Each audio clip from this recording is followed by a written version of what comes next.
तब वो लेकर आया जक्कई को अपने घर। फरीसी कहने लगा, देख ये तो पापी के घर में खाता पीता है। हालेलुया। मैं आपको बता दूं मेरे प्रियो, वचन में क्या लिखा है, अब हम उसको सुनेंगे। जब यीशु ने उस जगह पहुंचा तो उस दृष्टि की करके उससे कहा, हे जक्कई झट उतर आ, क्योंकि आज मुझे तेरे घर में रहना आवश्यक है। वह तुरंत उतर कर आनंद से उसके अपने घर ले गया। यह देखकर सब लोग कुड़कुड़ा कहने लगे, वह तो एक पापी मनुष्य के यहाँ उतरा है। जक्कई ने खड़े होकर प्रभु से कहा, हे प्रभु, देख अपनी आधी संपत्ति कंगालों को देता हूँ, और यदि किसी का कुछ लिया अन्याय करके लिया है तो उसे 4 गुना फेर देता हूँ। तब यीशु ने उससे कहा, आज इस घर में उद्धार आया है, इसलिए यह भी अब्राहम का एक पुत्र है, क्योंकि मनुष्य का पुत्र खोए हुओं को ढूंढने और उनका उद्धार करने आया है। हालेलुया। मनुष्य का पुत्र यीशु मसीह खोए हुओं को और उनका उद्धार करने के लिए। मैं बता दूं आपको, बड़े ध्यान से सुनिए। हम लोग, ये फरीसी, वो हमारे पापों को गिनता है क्योंकि ये पवित्र है। और जक्कई चुंगी लेने वाला, ये जक्कई छोटा सा, ये चुंगी लेने वाला, व्यापार करने वाला, ये व्यक्ति को वो कहता है ये पापी है। मुझे बताइए धर्मी कौन है? मैं बताना चाहता हूँ लोगों, सुनो बड़े ध्यान से, इस जगत में कोई धर्मी नहीं है। हमारे बोलने से पाप होता है, हमारे देखने से पाप होता है, हमारे सोचने से पाप होता है, यहाँ तक कि हमारे अंधकार के कामों से पाप होता है। यदि कोई कहे कि नहीं इससे भी पाप नहीं होता, तो मैं बता दूं आपको, पाप तो आरंभ से ही हुआ था।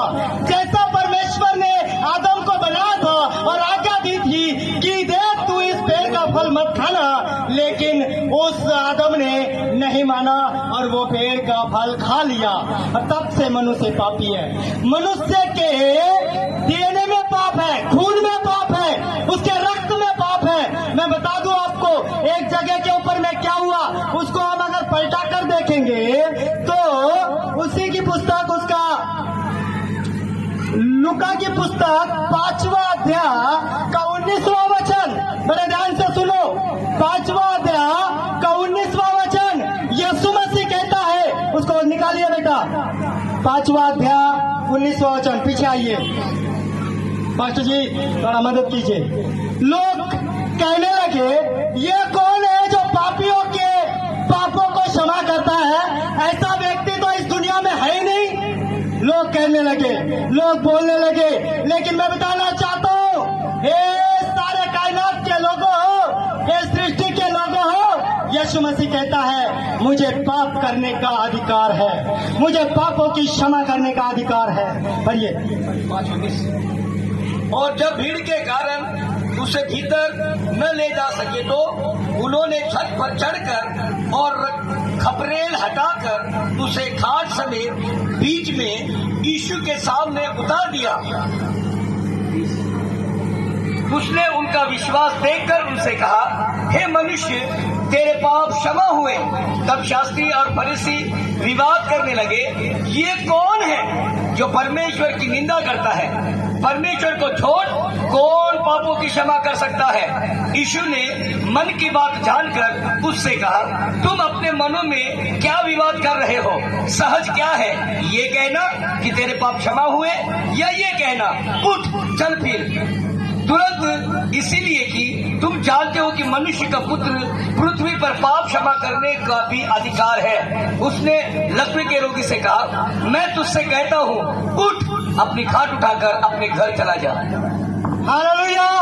मनुष्य के पुत्र को पृथ्वी के ऊपर के अपराध, पाप, गुनाह, अत्याचार, बेविचार, पाप और जो भी मनुष्य करता है, उस पापों की क्षमा केवल प्रभु यीशु मसीह के पास है। मैं बता दूं आपको, कोई ऐसी दवा नहीं बनी, कोई ऐसा तेल नहीं बना, कोई ऐसा साबुन नहीं बना, कोई ऐसा सेंट नहीं बना, कोई ऐसी चीज नहीं बनी जो कि मनुष्य के पापों को ढांप सके। केवल एक यीशु मसीह है। मैं बताना चाहता हूँ आज हर एक व्यक्ति ने पाप किया है। आज अगर समय होता तो पाप के विषय में मैं बताता कि पाप क्या चीज है, पाप कैसे आता है। कुछ लोगों ने मुझे बोला, पास्टर जी ये कैसा है, इसको रोग हो चुका है क्या, इसका कारण क्या है? मैंने उनको बोला ये साधारण बात नहीं है। ये अगर बच्चा पापी नहीं भी होगा लेकिन इसके डीएनए में पाप है। वो बोलने लगा कैसा हो सकता है? मुझे बताइए, सुनने वालों, प्रभु के लोगों हो, आप सब परमेश्वर के लोग हो, आज अगर बच्चा पेट में पाया जाता है लेकिन फिर भी उसको कैंसर निकलता है, बच्चा पेट में रहने के बावजूद भी पथरी निकलती है, बच्चा वो पेट में रहने के बाद भी उसको सिकल करके बीमारी हो जाती है, टीबी की बीमारी हो जाती है, और डॉक्टर कुछ कहते हैं कि इसके बाप को क्या एड्स था, इसके बाप को सिकल कर था, इसके माँ को था। तो हम कहते हैं नहीं।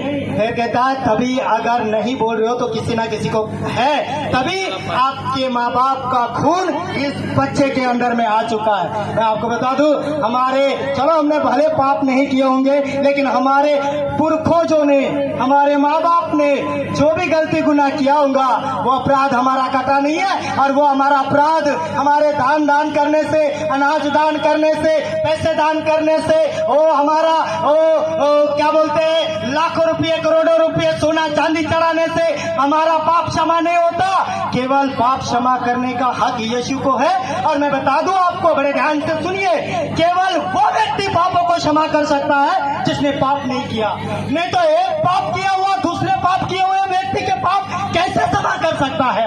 एक अपराधी दूसरे अपराधी को कैसे माफ कर सकता है? एक अंधा दूसरे अंधे को कैसे मार्ग दिखा सकता है? वो दोनों गड्ढे में गिर जाएंगे। इसीलिए यीशु मसीह ने, बहुत सारे संतों ने, बहुत सारे नबियों ने, बहुत सारे लोगों ने कहा ये मार्ग स्वर्ग की ओर जाता है, ये मार्ग जीवन की ओर जाता है, ये मार्ग सच्चाई की ओर जाता है। लेकिन केवल जन्नत से उतरा यीशु मसीह वो केवल यही कहता है, मार्ग, सत्य और जीवन मैं हूँ, मेरे पास आओ, मुझ पर विश्वास करो तो तुम जीवन को पाओगे और बहुतायत का जीवन पाओगे। अरे इस वचन के दरम्यान आप सबको आशीष दे। आइए हम एक डांस करके हम यहाँ